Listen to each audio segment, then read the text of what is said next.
Good afternoon, everyone. My name is Layla, and I will be your conference operator today. At this time, I would like to welcome you to the Salesforce third quarter fiscal 2026 conference call. This conference is being recorded, and all lines have been placed on mute to prevent any background noise. After the speaker's prepared remarks, there will be a question and answer session. At this time, I would like to turn the call over to Mike Spencer, Executive Vice President of Finance and Strategy and Investor Relations. Sir, you may begin. Good afternoon, and thanks for joining us today on our fiscal 2026 third quarter results conference call. Our press release, SEC filings, and a replay of today's call can be found on our website. Joining me on the call today is Mark Benioff, Chair and CEO, Robin Washington, Chief Operating and Finance Officer.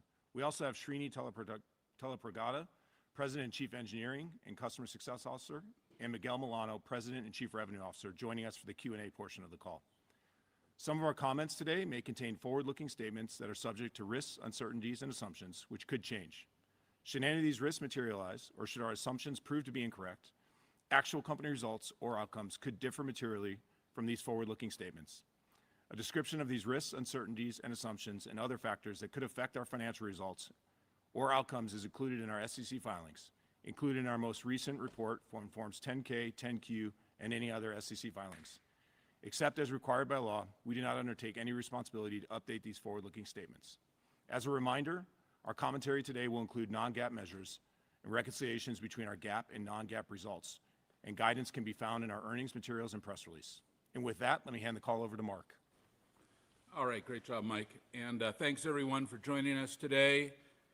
Well, as you can see, first of all, great seeing everyone at Dreamforce. We were so happy that you were all with us. And now you can see we've delivered strong results for the quarter across all of our key metrics.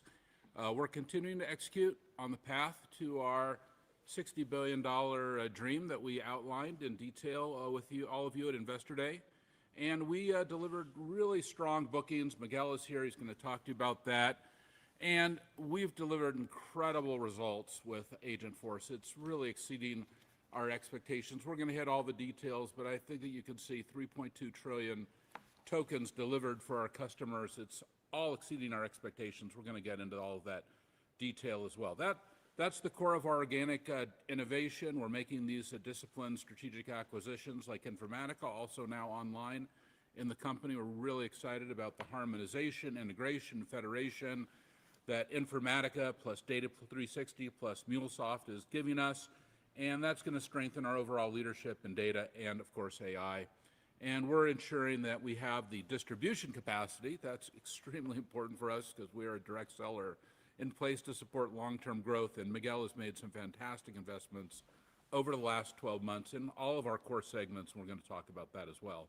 And finally, Robin is going to speak in more detail about the capital allocation strategy and the investments that we're making for fiscal year 27, which we're getting very excited about, and a very clear focus on our continued paths for, I would say, very sustainable, profitable, durable growth and innovation in the company. Now, you are all at Dreamforce. You saw that energy, the level of customer success. It exceeded my expectations. And you saw how we're bringing humans, data, AI, apps together to build the agentic enterprise. And we just couldn't be more excited about that and how customers are receiving the message. Every CEO I met at Dreamforce, and I mean, every CEO I speak to just in the last couple of days, I had some great meetings, and I'll tell you that everyone knows that they want to get to the next level in their business, to bring AI in, become more productive, become more efficient, become elevated, as Matthew said in the opening video. But they all know they've got to become these agentic enterprises. And I don't think for a lot of them, 2 years, 3 years ago, maybe even a year ago, they really understood that opportunity. And they are now more motivated than ever to do it. We're going to hear about that, some great stories from the quarter. And of course, we've all read that crazy MIT study where, customers went off trying to build their own models and trying to build their own toolkits and this and that and, DIY it. And now they realize the real value from AI is delivering, number one, customer agents. And we have so many examples, but now I think about $500 million in Agentforce revenue talking about customer agents. But also, and what's really exciting here at Salesforce, and some of you have seen it, but probably a lot of you haven't, is employee agents. And we've really delivered an incredible new framework, deeply integrated into our Slack product. Every Salesforce employee already uses it every day. I do, and it's the core of every demonstration we give to our customers to show how we have unleashed with Slack something new called Slack Bot, which is really the heart of our employee agent strategy. And you're going to see that. It's incredible. It is able to go not only through Slack, and not only through the whole internet, but also through all of our customers' data that they have basically, provisioned in a secure way through Salesforce as well, and deliver context. And I'll tell you, and now before I do a customer visit or call or whatever it is, I'll just kind of sit right down. I was with a really good friend of mine just this weekend. I had lunch with him, and he's a top venture capitalist, and he had been a huge investor in Coinbase. And I'll tell you that we were just sitting there just talking about, hey, tell me about everything with your venture capital company. Tell me everything about this venture capitalist, and then also tell me everything about Coinbase and the company and our relationship. And then, bam, it's able to deliver to me a absolute and complete, not only analysis, not only a summarization, not only all of the detail, but next steps, how to sell, what I should do exactly for the customer. And I love demoing this to customers because they don't think it's possible. And then when they see it, they say, wow, this is what AI was meant to be. And I'm like, this is context, this is data, this is apps, this is the best of the large language models, and delivering it all to you. Well, anyway, let's get into the quarter. Q3 revenue was up $10.26 billion. It's up 9% year over year, 8% constant currency. Our non-GAAP operating margin came in strong at 35.5%. And CRPO was outstanding. You see already 29.4 billion, up 11%. Miguel's going to talk about, this great quarter he had, the best quarter I think we've had actually in 3 years. And 11% in constant currency. And RPO is nearly 60 billion, growing 12% year over year. Kind of huge numbers, but very exciting, considering we've also rebuilt all the products as well, and delivering this AI future for everyone. This really is signaling to us that it's a strong pipeline of future revenue as customers ground their AI future in Agentforce. In the third quarter, operating cash flow was a whopping 2.3 billion, up 17% year over year. Free cash flow was 2.2 billion, up 22% year over year, and we expect to finish the year with nearly 15 billion in operating cash flow. That was pretty awesome, I think. I think it's more operating cash flow at 15 billion than even Walmart. So that's awesome. Agentforce and data reached nearly 1.4 billion in ARR in the quarter, up 114% year over year, including Agentforce ARR of about 540 million, 330% year over year. And I think all of our account executives, I think we've got about 15,000 of them, I don't know what the exact number is out there, are all selling this now. People really can understand it. We can demo it. We can show it. But I think you've all seen what our customers are doing. And the one I love and that I use because I'm a huge customer is Williams-Sonoma's version of Agentforce, which they call Olive. And if you haven't been on the Williams-Sonoma's website and seen the sous chef that they call Olive and used it, I think the quality is what I'm most impressed with, that it's really very, very good. You don't see hallucinations. You see really kind of the customer personality, the quality, the ability to deliver, value. And they are saying it's about 60% of their chats. We've got a whole nother level to go with them with voice, which is coming, which is very exciting. This is our fastest growing product ever. And every Salesforce app now, not just, sales, service, marketing, commerce, all of them, Tableau, Slack, our new ITSM, supply chain products, they're all been rebuilt. And Srini's here, he's going to talk about what we've done to bring Agentforce into every product we have. And we transform Agentforce from being a product to a platform so that all of our apps can reason, learn, take action, collaborate with users. But it's really about humans and apps and the AI and the data all working together. And that is what's so exciting, that every part of our platform is now so deeply integrated, and because all the data is unified and every app shares the same metadata, they speak the same language, and you really get that feeling when you are using the Slack bot, and Trini will tell you about it, because all of a sudden Slack bot is able to like read across all of our data, but then talk directly to you and give you that elevated experience. So when an LLM is interacting with Agentforce, it's getting that strategic context from our data, from the data on the internet as well, from the data that it's been trained in, and then knows how your business operates. It's really able to give you that, and that's because Salesforce is unique in that we have the data that makes business more valuable. It's that customer data, the service data, the sales data, the marketing data, and then we're able to deliver it in a tremendously friendly way. We've rebuilt all of our products to deliver this agentic enterprise, really just getting going. I think Srini will tell you, if we were really brainstorming a few years ago when we first created our GPT series, where we're starting to begin to integrate the large language models, I don't think we exactly knew that at this point we'd be able to deliver this incredible customer agent experience and this incredible employee agent experience.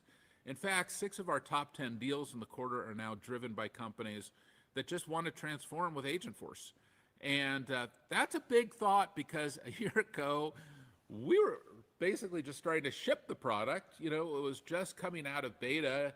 It was like a very strong, version 1, but it's more than a strong version 1 now. And I think everyone can go and look at that example with Williams-Sonoma or with Shark Ninja or with, there's so many great examples that I use every day. I know Miguel's got his remarkable pad in front of him. So, I think that in just a year since we introduced Agentforce, we've closed over 18,500 Agentforce deals. 9,500 of them are paid transactions.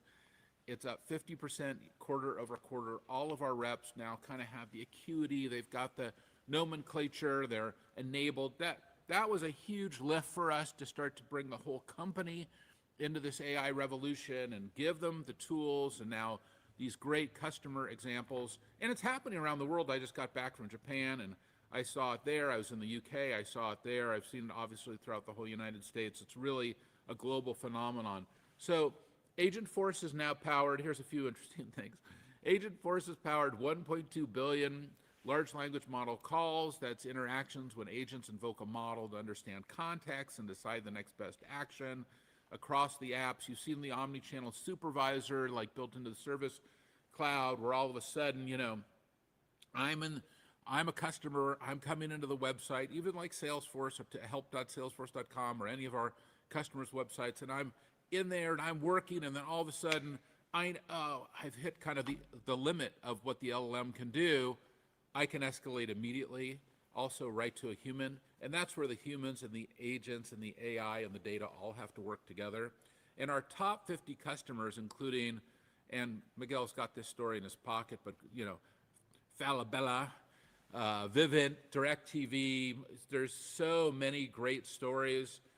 More than 200 million Agentforce LLM calls in Q3 alone, on track to power another 2 billion over the next year. And those LLMs now are calling these Agentforce actions, such as updating the opportunities, creating a case, handling service inquiry, and the number of average weekly actions has now risen about 140% Q over Q. So we're really seeing, the adoption and the usage, and that's what's exciting.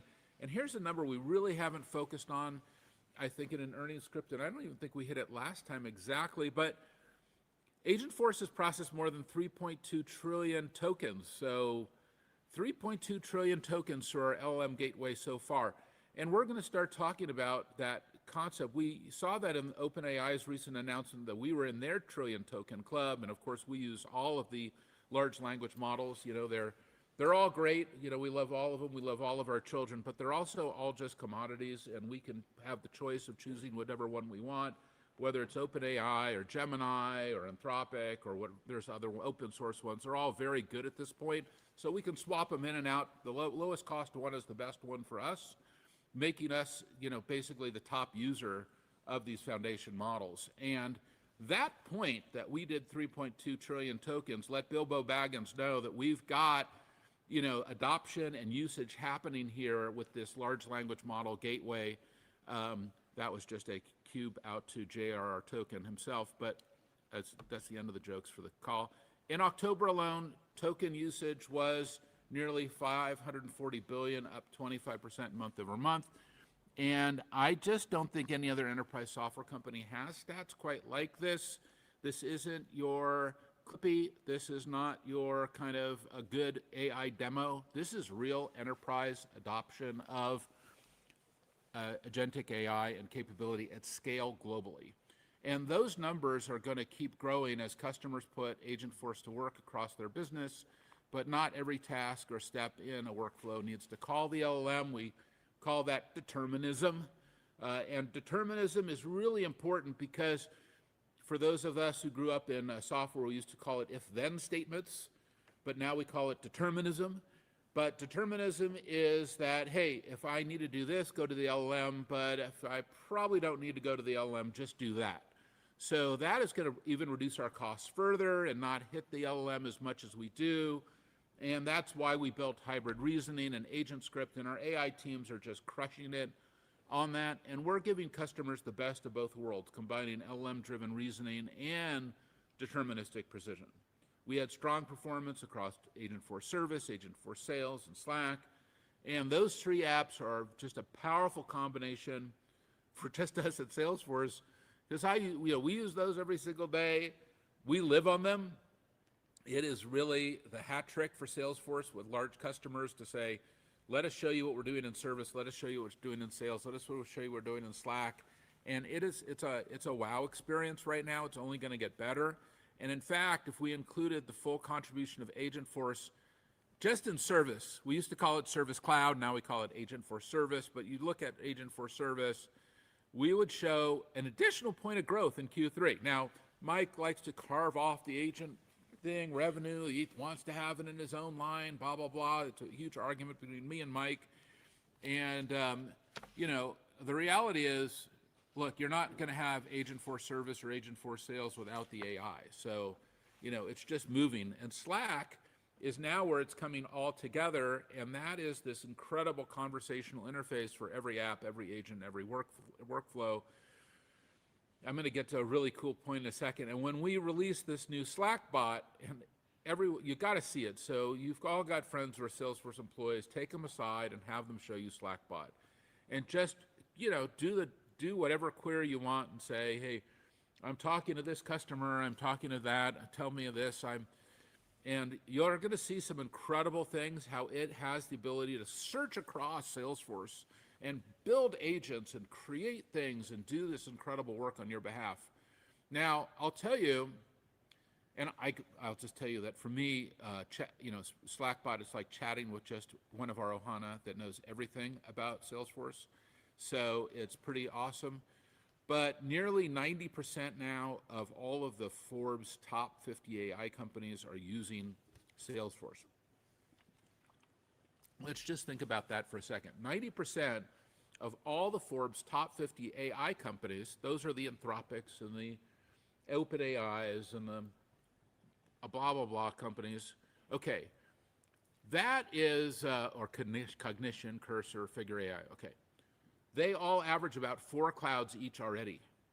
And 80% of them are using Slack to run their business. So if you're with those companies, hey, show me how you're using Slack. They may not have Slackbot yet because we've only turned it on for, a small number of customers. We're about to hit the switch and everybody's going to see this employee agent power. So most people have seen the customer agent power. Now they're going to see the employee agent power. And they're going to see how it's built on Agentforce, how it's built on the apps, and how it's built on the data.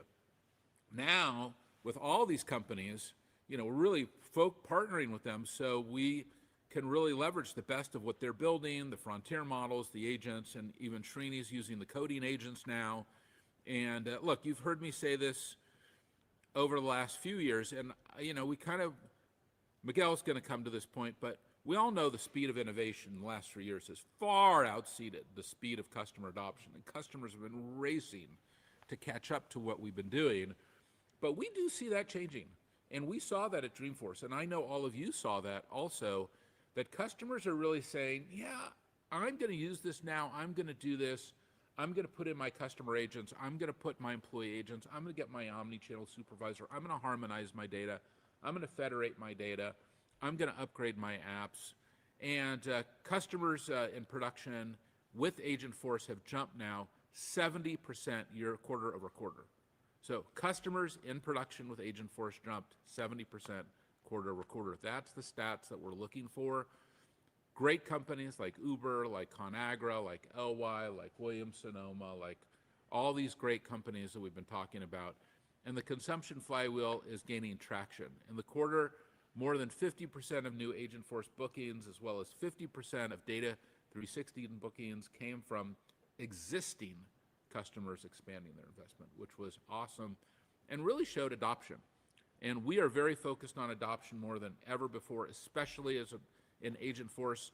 Data 360 is the foundation for every Agentforce deployment, and it's accelerating. In Q3, Data 360, the product formerly known as Data Cloud, in Q3, Data 360 ingested 32 trillion records, 32 trillion records, up 119% year over year, and that includes 15 trillion through zero-copy data integration, up 341% year over year.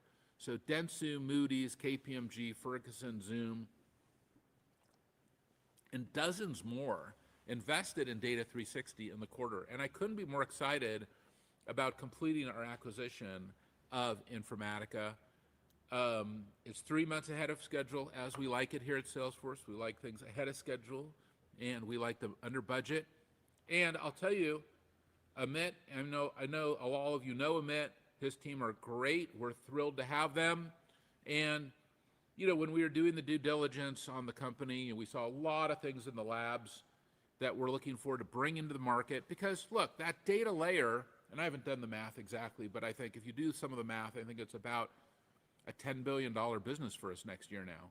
You know, when you look at Data 360 plus MuleSoft plus Informatica, Mike has got his pencil out trying to figure out if I'm right, but I think I am. When you look at a $10 billion business, that's the first layer, that's data.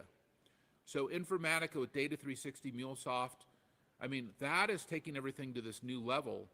And when you get into the world of harmonization, integration, federation, and then you're trying to deliver to the AI, the intelligence, the accuracy, the reliability to wipe out the hallucinations, delivering the AI context.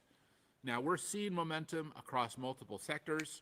We had incredible wins this quarter. Miguel's going to talk to them about CVS Health and Telecom Argentina and TD Bank and the IRS, somebody who's going to be getting a big check from all of us. They're now on Agentforce, so your IRS agents are Agentforce agents, and NG and so many more are becoming agentic enterprises. And Costco, we love Costco. Well, we love all of our retailer friends equally. They're all of our children. But we do love that Costco warehouse experience, and it's a great expansion for us in the quarter. We're driving AI and digitization across everything they do for their members. We're doing some incredible things there with Google. And we worked with, you know, Javier, if you don't know Javier, probably one of the top, I don't know, 2, best CIOs I've ever worked with in the whole industry. Was it Coke? Was it P&G? Was it Mondelez? Now, somehow Costco got him. I still don't know how Costco got Javier, but congratulations to Costco. So many times having great results there. So really excited to see these customers, especially these big customers. And of course, we know General Motors. We love Mary, amazing. You know, have one of her new Escalade IQs. She's tired of me telling her how much I love it. Expanding Salesforce across the automotive cloud, Data 360, MuleSoft, Agentforce Sales, Agentforce Service. But really cool, Agentforce tossed their other collaborative product. We won't tell you what it is, but you probably know the name. And they're now using Slack. So Mary, we're thrilled that you're doing that. We love working with you. You're an incredible CEO, and you're showing the world how to turn an iconic company into an agentic enterprise. Great products and great systems. And with Agentforce, Mary is speeding up case resolution for her call centers. Slack is now the company's primary communications hub, scaling to 96,000 employees in just 9 months. Last month, we launched Agentforce IT Service.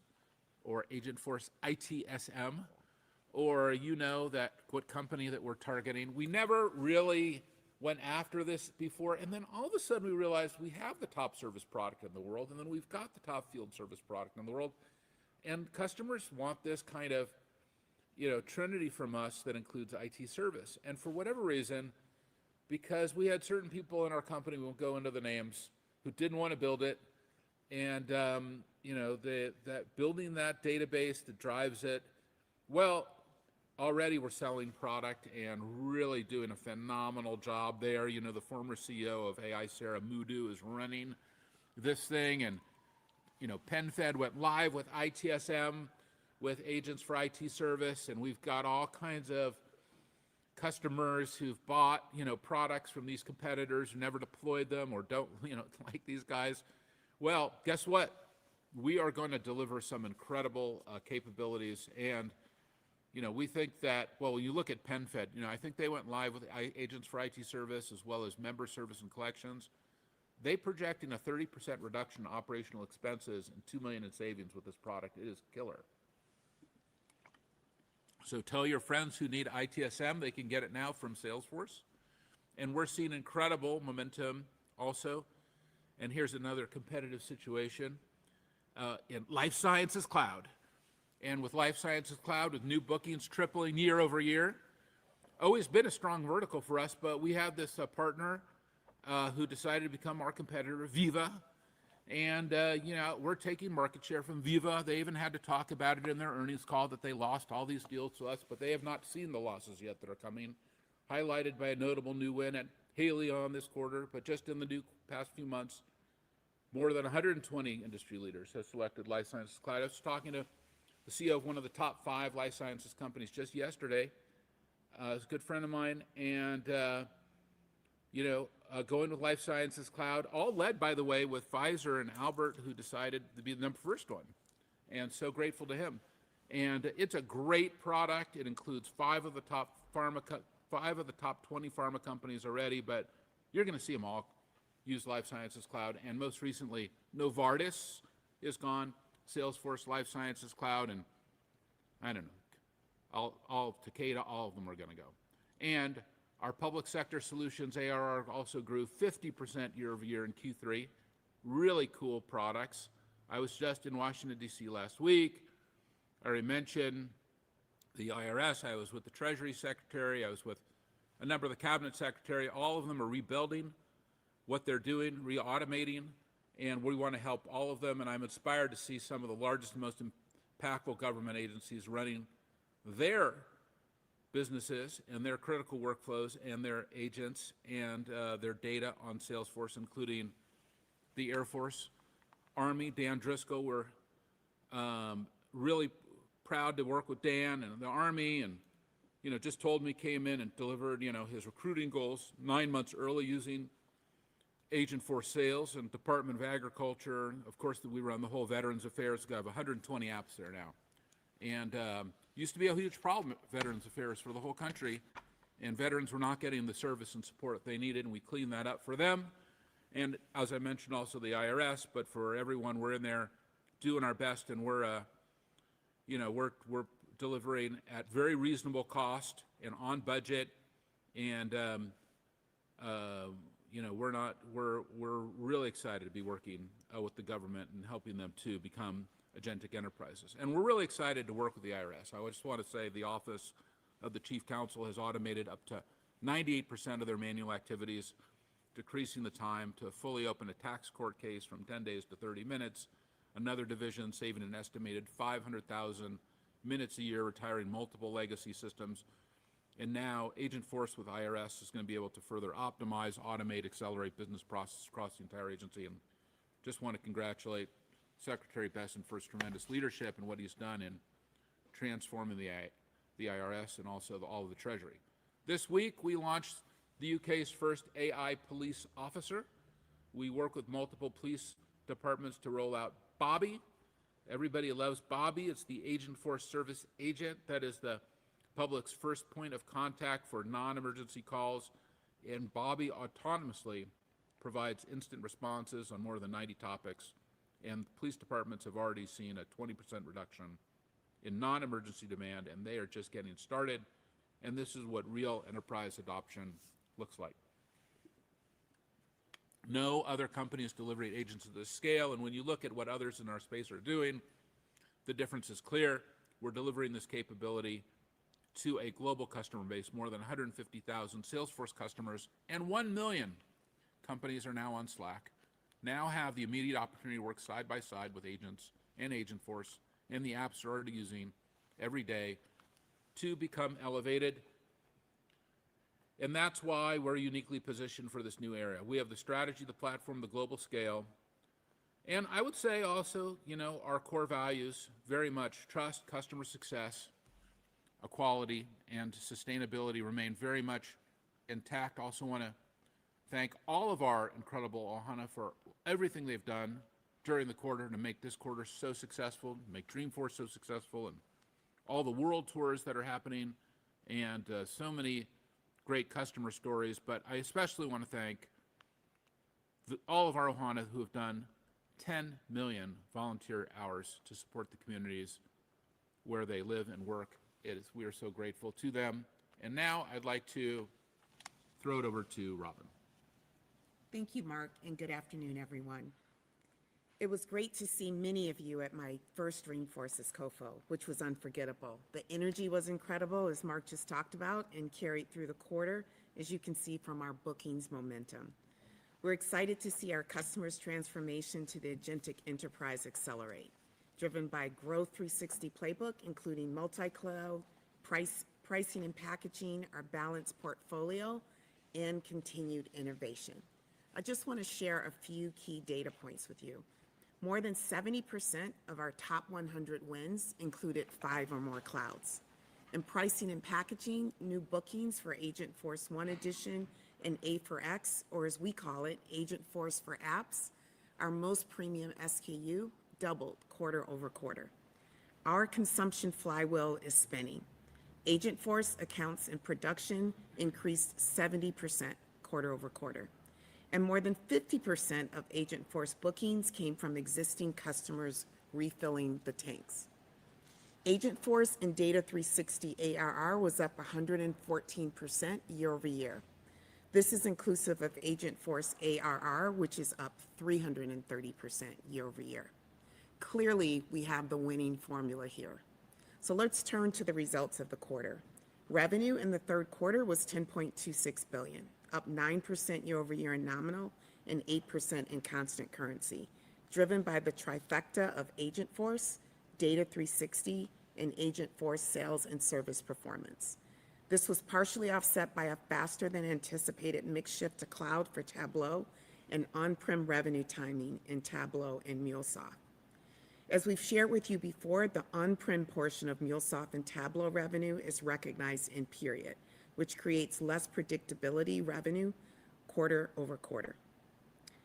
Subscription and support revenue grew 10% year over year in nominal and 9% in constant currency. Q3 revenue attrition ended the quarter at approximately 8%, in line with recent trends. We delivered another quarter of profitable growth, with Q3 non-GAAP operating margin up 240 basis points and GAAP operating margin up 130 basis points. The strong performance this quarter was driven in part by timing of expenses and a bad debt expense adjustment based on our strong collection performance. Current remaining performance obligation, or CRPO, ended Q3 at $29.4 billion, up approximately 11% year over year in nominal and constant currency, inclusive of a $200 million foreign exchange tailwind. This better than expected performance was driven by strong bookings and a modest benefit from early renewals and the timing of on-prem revenue. And I'm pleased to share that for the first time since fiscal year 2022, net new AOV growth outpaced AOV growth. From a geographic perspective, we saw strong business growth in North America and EMEA, led by France and the UK, while Asia Pacific was more constrained, particularly in Australia and India. From a segment perspective, we continue to see strong performance in our small and mid-market business. and enterprise growth accelerated this past quarter.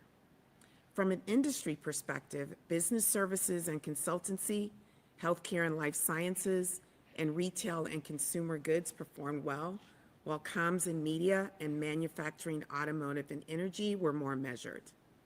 As committed, I wanted to quickly update you on the progress we made on our 3 strategic priorities. First, customer success. Repeating what Mark said, our top priority is accelerating Agentforce and Data 360 adoption. We are relentlessly reallocating our resources to high-growth areas, and it's paying off.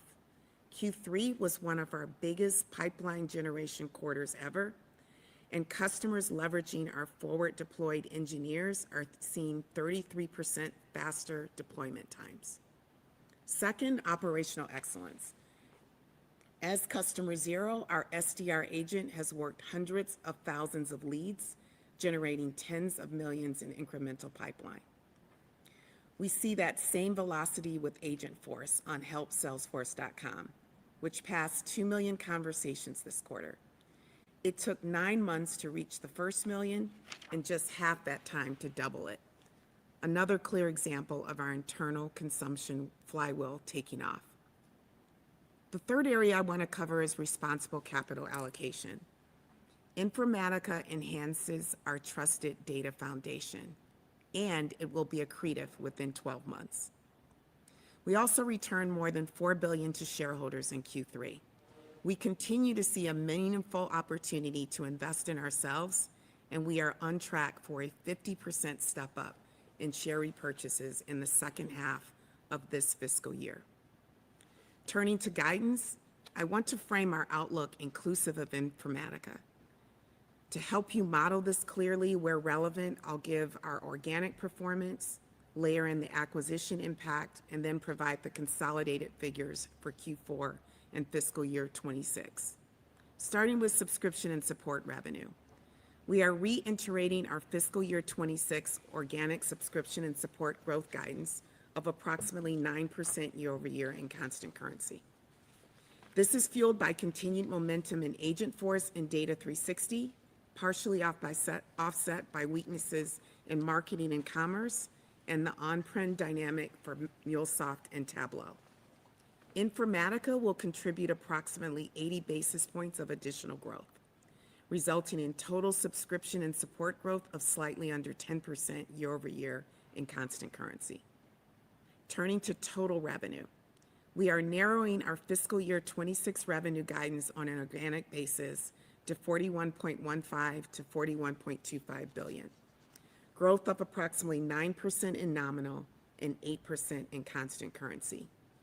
This is attributed to a $25 million FX headwind since last quarter and the on-prem dynamic for Tableau and MuleSoft.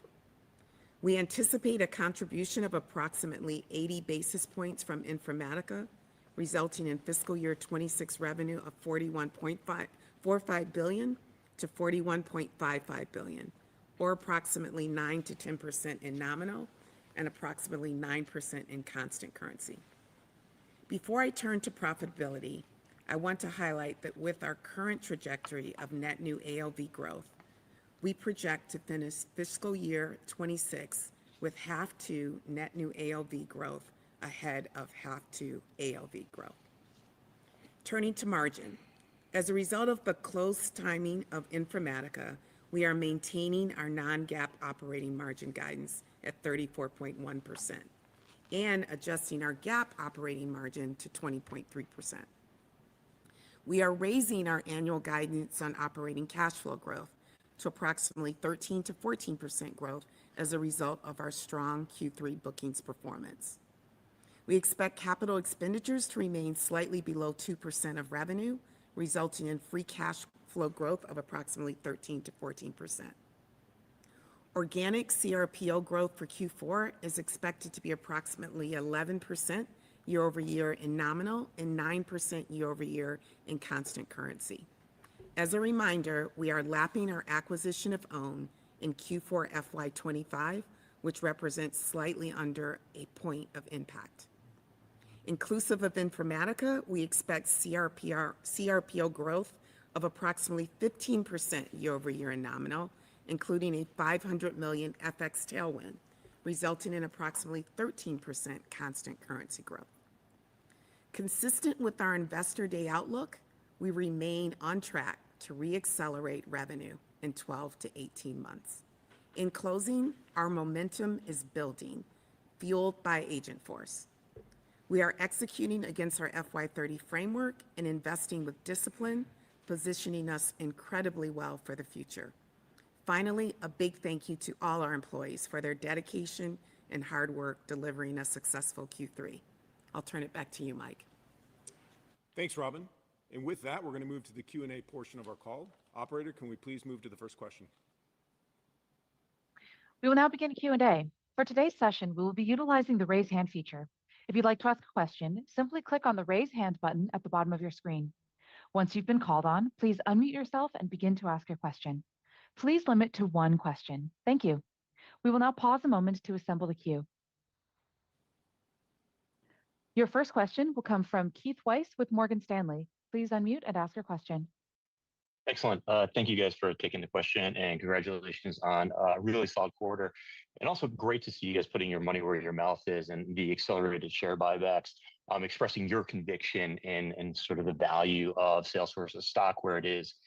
I had a question for Miguel, and trying to sort of tap into your experience in talking to these large customers, because there's still a very big mismatch in the marketplace in terms of what we hear from investors in terms of the expectation that generative AI is going to be injurious to the SaaS-based application layer, that enterprise customers are going to try to build their own functionality, are going to try to replace solutions like Salesforce with DIY solutions that they can build around these models, versus what we're seeing in the inflection in your business. So can you talk to us a little bit about what you're hearing from customers in their appetite or a desire, if they have one, of building out their own applications versus going to a vendor like Salesforce to try to get to this generative AI functionality or capabilities? Keith, thank you. Thank you so much. That's a spot-on question, and it's the heart. I think it's the heart of the matter, and I think there is a really different perspective on what is really happening. This past quarter, I was in 3 continents, 12 countries. I talked to 400 customers, many one-on-ones, many one-to-several at dinners, and the reality is very different. There is something very large, very important, and I want to emphasize this. I don't think we've made, Mark and Robin, enough justice to what is happening right now in front of us. There is a new, very large secular demand trend, which is the agentic enterprise. Every single company in the world, small, medium, large, wants to become an agentic enterprise, a company that is conversational, that is much smarter, that empowers employees by giving them extra information, that is able to execute autonomously, but also probabilistically on one side when AI wants to execute, deterministically when you want the current workflows to be executed. And this is to increase growth, to reduce costs, to improve customer satisfaction, and every customer wants to do it. Now, the problem is they've been experimenting. They've been experimenting for 2 years. They've gone from experimentation now to frustration a little bit, and now they're all saying, you know what, this is hard. This is much harder than we thought. But they all want to go to scale because the opportunities, which is a multi-trillion market cap opportunity, it's in front of us. The time is multi-trillion for them, for us, and they want to go all in. They know it's hard because LLMs cannot do this alone. And now to answer your question, the last mile is hard. And the last mile is hard because companies need the context. For enterprise AI to be successful and accurate in the enterprise, you need the context, you need the data, you need the metadata. You need the deterministic workflows. You don't want the agents to be essentially executing based on what they found in an LLM.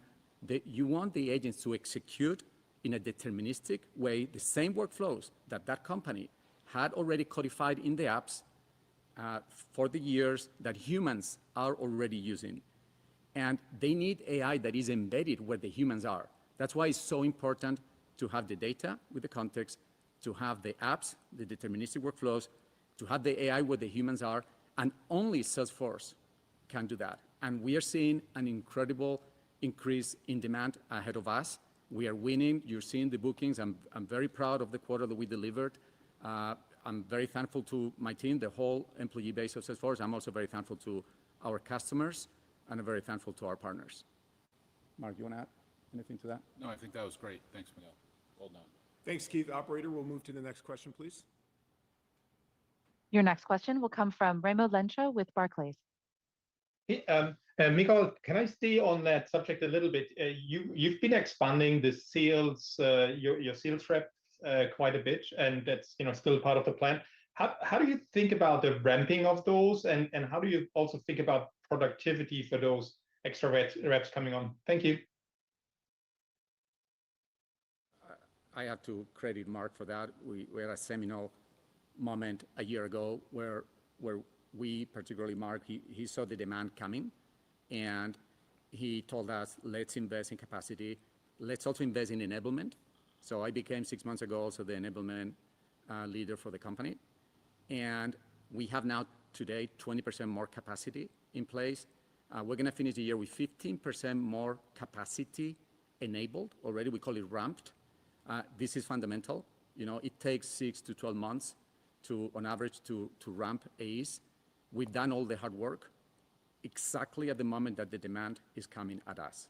So I see the pipelines growing. The top of the funnel is growing. We've never seen a pipe gen quarter like we did in Q3, with essentially very healthy double-digit growth in pipe gen above our expectations.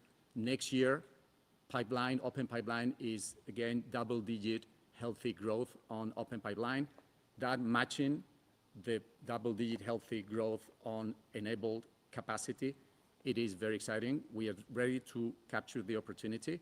And again, this is not just one more cloud that now we are very excited. Agentforce, Data Cloud is going to add 10, 20% on the business that we do with every customer.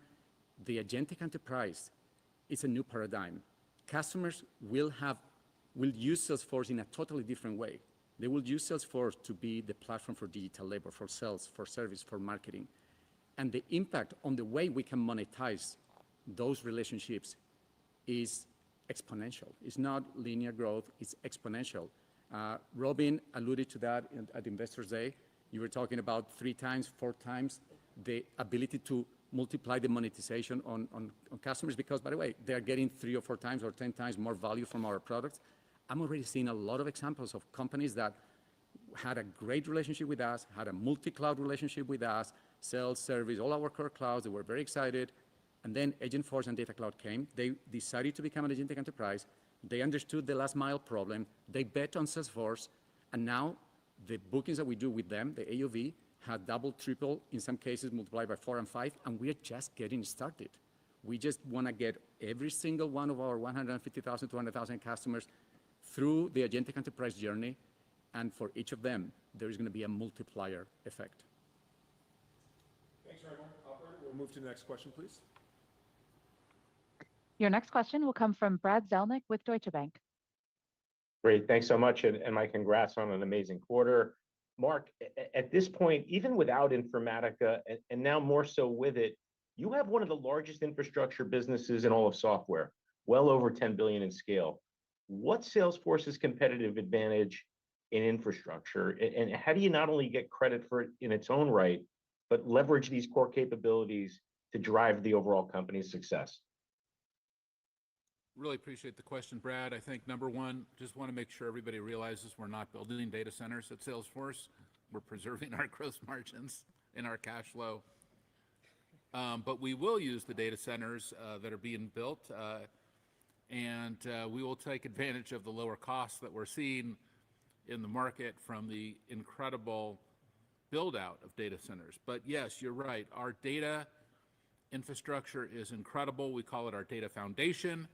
And I think you realize it composes, as I mentioned, 3 key things: Informatica, Data 360, our data cloud, and also MuleSoft. And together, you're right, I think it will do about $10 billion next year in business. So this is a very significant software business, but it's fundamental, it's key for every one of our customers to move to this data foundation. And we are still at the beginning of that journey with so many of our customers. And one of the keys to it is its federation. I just came back from Japan, as I mentioned. One of the most important companies in Japan, other than Salesforce, is IBM. IBM has about 8,000 employees in Japan. We have about 4,000 employees in Japan. I think we're the largest software company in Japan right now.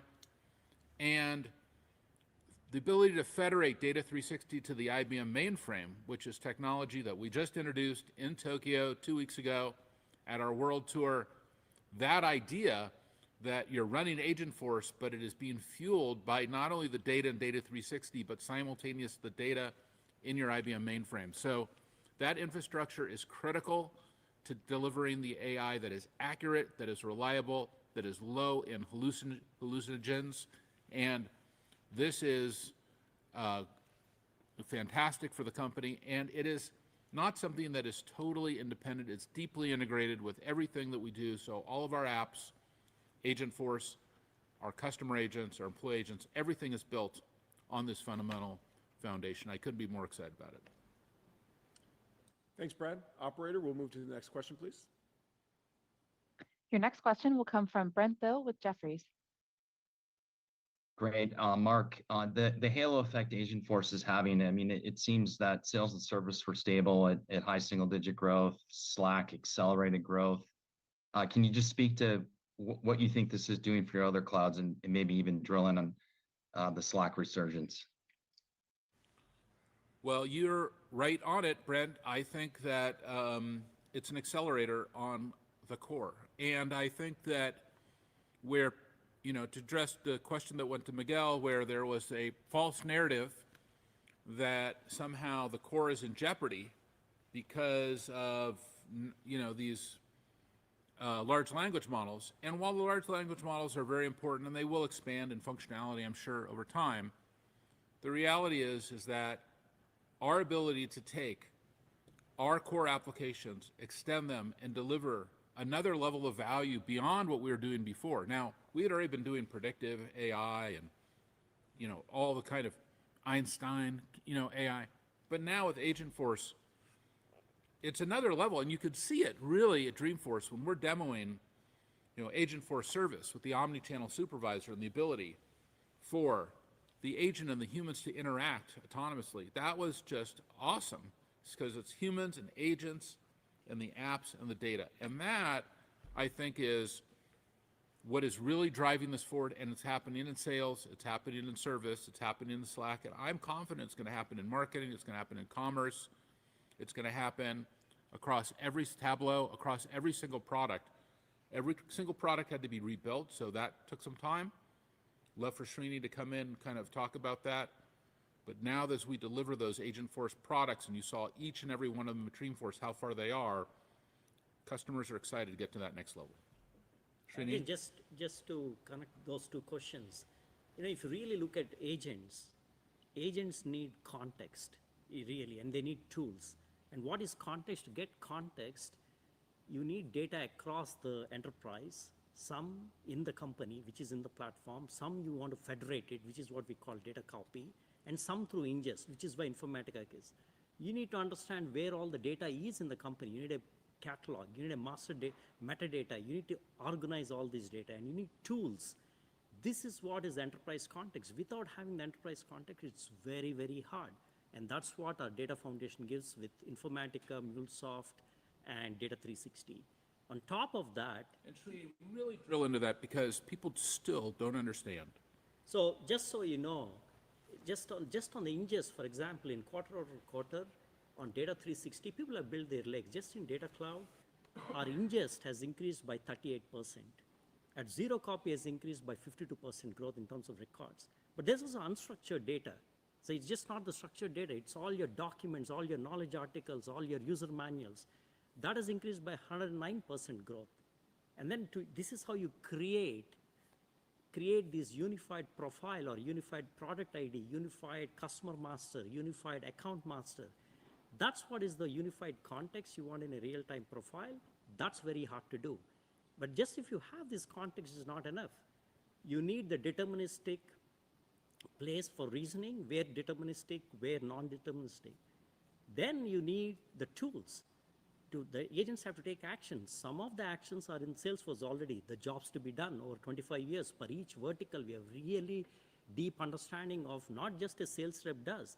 We know what a sales rep does in a financial industry, different from what a sales rep does in a pharma, which is different from what a sales rep does in a telecommunications industry.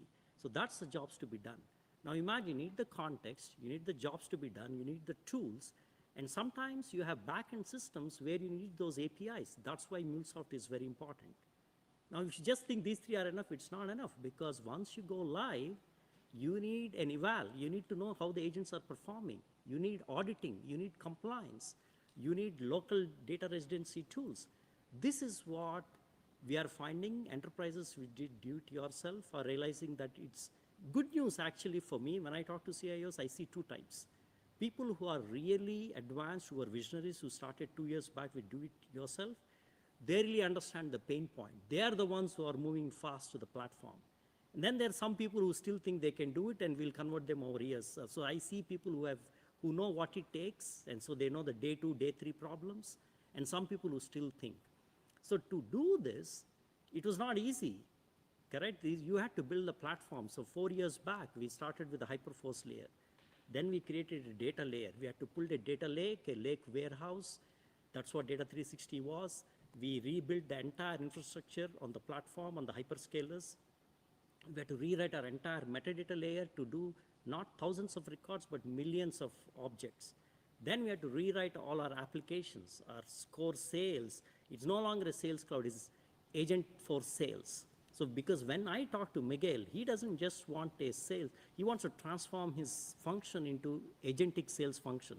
And I run customer success. So my job is not to do customer success. I want to write an agentic customer success. This is why help.salesforce.com is important.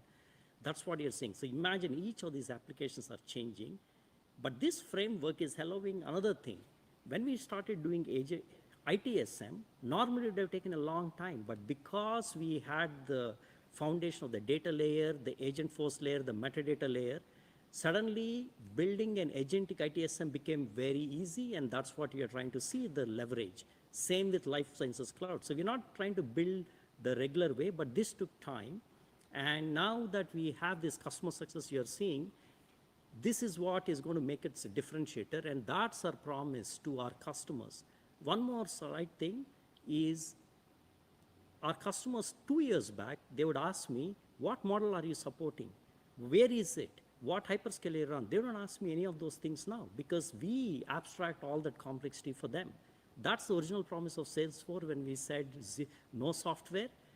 Basically, that's what it is. We bring the customers to the future.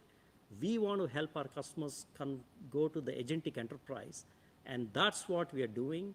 And all our forward deployment motions with our own PS services, with our customer success team, also with our SI partners, heavily invested with Accenture, Deloitte, PwC, and other global partners to really ensure that we also jointly partner with them. And in a lot of places, we are co-selling them. We're having combined FDE training. And this together is what it takes to generate the agentic enterprise. And that's how all these points we're trying to tie together. Hopefully that answers your question. Thanks, Brent. Operator, we'll take the next question, please. Your next question will come from Kirk Materne with Evercore Partners. Yeah, thanks very much for taking the question, and congrats on the momentum around Agentforce. Miguel, I think this one's for you. When Agentforce first came out, there's a lot of questions from partners, customers about pricing, just confusion, trying to get a handle on that. It seems with the momentum, people are more comfortable with that.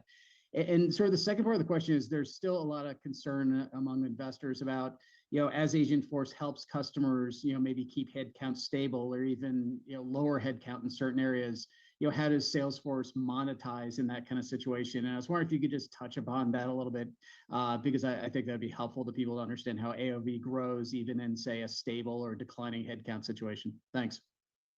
Yeah, thank you so much. Listen, Agentforce is at the heart of the agentic enterprise transformation. The momentum that we saw in Q3 is pretty significant, is unheard of, is beyond our expectations. And I want to differentiate between momentum on the bookings okay? Bookings is one part of the equation. The hardest part of the equation is the adoption. Now, on bookings, we saw the numbers of ARR, the 70% more customers in production. I think there's one statistic that we haven't mentioned, which is very powerful. We said that 50% or more of the bookings came from customers refilling the tank. Robin alluded to that. But I don't know if you remember, 2 quarters ago, I was super excited. I had to dig very deep to find that 3 customers came and refilled the tank in Q1. In Q3, 362 customers refilled the tank. That's an incredible testimony of the success that Agentforce is having in a very short time frame. Now, the other thing that we've learned is pricing matters. It's very complex. We've gone a long ways. We've had different ways of pricing the product, and now I think we have the whole portfolio of different commercial frameworks to meet customers where they are, where they want to be. My favorite one, of course, is the extreme. Those customers that are really, determined to become an agentic enterprise before their peers in their industry. They realize that the last mile is very hard. They know that Salesforce is the last mile with humans, with the apps, with the data and the context. They go all in with us, and they ask, Miguel, we don't want to be trapped here in 2 or 3 years because consumption, we used to have 10 different metrics. Make it easy for us. And we went to them and we told them, listen, give me a flat fee. We'll pull all the power of Salesforce, including FDEs from Srini, and we will deliver the agentic enterprise promise. We have actually a point of view for every industry that includes hundreds of agents that have already been defined. We have a database of agents with their roles, with their workflows that they have to trigger on how they configure them. And we have the phase 1, phase 2, phase 3, and customers just buy on an AELA. We did 16 AELAs in Agentic Enterprise License Agreement. In Q3, we have about 100 AELAs in the pipeline, and all these are multi-million-dollar deals. And it is very exciting, but it gives the customer the predictability that they need. Now, there are other customers that are more cautious, and I'm going to the other extreme. Drill in on that. So here we have this enterprise, license agreement. We call this Agentic Enterprise License Agreement. When we first started with Agentforce, we were talking about, it's going to be so much per conversation. It was, this type of pricing, maybe transaction-based pricing, usage-based pricing, but customers have pushed for more flexibility. We've moved fast to that. How has that really hit the market? Explain why that is so important for customers. Because, Mark, good question, by the way. You and me came up with the AELA concept when we visited a few customers in Europe, from Unilever to PMI. We had great conversations, and we realized that they wanted to move, they wanted to transform, but they were afraid about all these metrics, consumption, et cetera. So what we're doing now is very simple. We are putting the whole menu of options to them. We also have a very successful SKUs that we launch, which are Agentforce for Sales or Agentforce for Service that are seat-based SKU. People talk about seat-based versus consumption-based pricing. The reality is there are a lot of customers that want seat-based because seat-based gives you the predictability. So we've sold a lot of seat-based licenses for Agentforce and Data Cloud in Q3. In fact, that SKU has doubled year on year. It's very massive success there. But we also have customers from the beginning that they want to just pay per conversation or per agentic actions. So we have the whole portfolio, and we are meeting, and I love the sentence that Robin illuminated me with a while ago, is we are meeting customers where they are. Every customer is a different point of the journey. So pricing we put pricing away from the table. And by the way, we also have flex pricing. If customers are now going to the second part of the question, if customers are worried, okay, I don't want to invest here too much because I already have my service agents in the call centers and my salespeople, and what if that reduces? We have flex agreements where if you decide that, because the future of agentic is human and agents working together. In most companies, humans are also going to increase, but if they decrease in some areas, you redeploy them, but they may not need a license of Salesforce. Well, you can use that payment to Salesforce into credits, into an AELA, or into a seat-based license. So we have the full flexibility. Now, humans and agents, I think you guys always ask the same thing on on whether the number of seats is increasing, the price is increasing. Well, for our core clouds, we're seeing both increasing, which is exciting. And we have the flexibility for customers if they want to move investment from one area to the other. So far, we're seeing that the power of the agentic enterprise is when agents augment humans and they work together side by side with humans.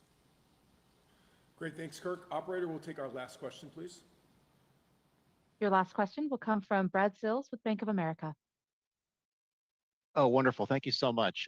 Mark, a question for you. I remember at the analyst meeting that we had at Dreamforce, you referred to some efforts to kind of get back to the basics in the sales channel in pipeline. I think you had mentioned that there were the leads were there, but you weren't watering the leads, or the seeds were there, you weren't watering the seeds. Would love it if you could elaborate on that effort to kind of focus back on kind of back to the basics, lead generation, what impact that has had on the pipeline. Thank you so much. Okay, well, I think that maybe this is our greatest accomplishment of the year. Of course, Srini has done a phenomenal job, as well as Steve and the entire technology team, in building Agentforce. There's no question the product is more exciting than ever before. We went through this in detail today.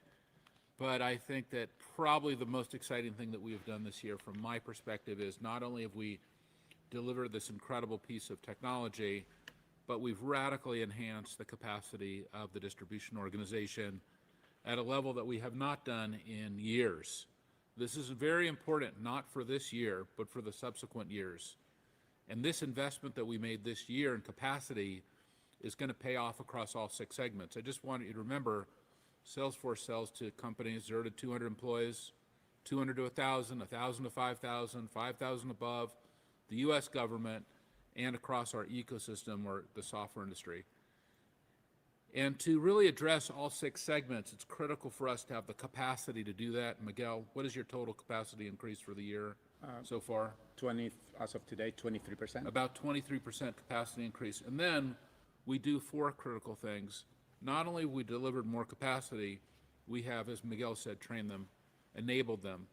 Obviously, these concepts that we're talking about, agentic enterprise, we've created this. We're envisioning this. We're defining what the future is with this. So we have to enable them and train and give them the ability to deliver that in every one of these market segments. Number 2, that core capacity, we have to look at that across every single one of those segments. Several of those segments are delivering mid-double-digit growth at a level that we have not also seen in years. Huge shock to us. And we really think that so many of these segments are just on fire and doing incredibly well. And then 3 is we have to link the compensation plans of these incredible sellers, to these goals, all the goals that you've kind of heard us outline in the script. And the last thing is we measure the participation of each seller across each segment, across each geo, across every operating unit, and find out why are they selling or why are they not selling this product in this geography in this segment. So it's a radical level of management. I would say that our ability to do that today far exceeds where we were even just 3 or 4 years ago. And Miguel, I think, has done a phenomenal job in making that happen. And I think that when we're running the largest sales force in the software industry, which is what we have, and the ability to deliver that across all of these segments with what I think is the most competitive piece of software we have ever had across every industry, every geography, across every segment, it's a Herculean task. And Q3, when you look at these numbers and you saw, we were guiding, I think, that we were going to do, 9% CRPO growth, and it went to 11 because Miguel crushed it. And I'm really excited about Q4, but especially I'm excited about fiscal year 27 and fiscal year 28 because of the capacity increases that we're making now. Great. Well, thank you, Brad, and thank you, everyone, for joining us today. We look forward to seeing everyone over the coming weeks. Take care. Thank you for joining. This concludes today's call, and you may now disconnect.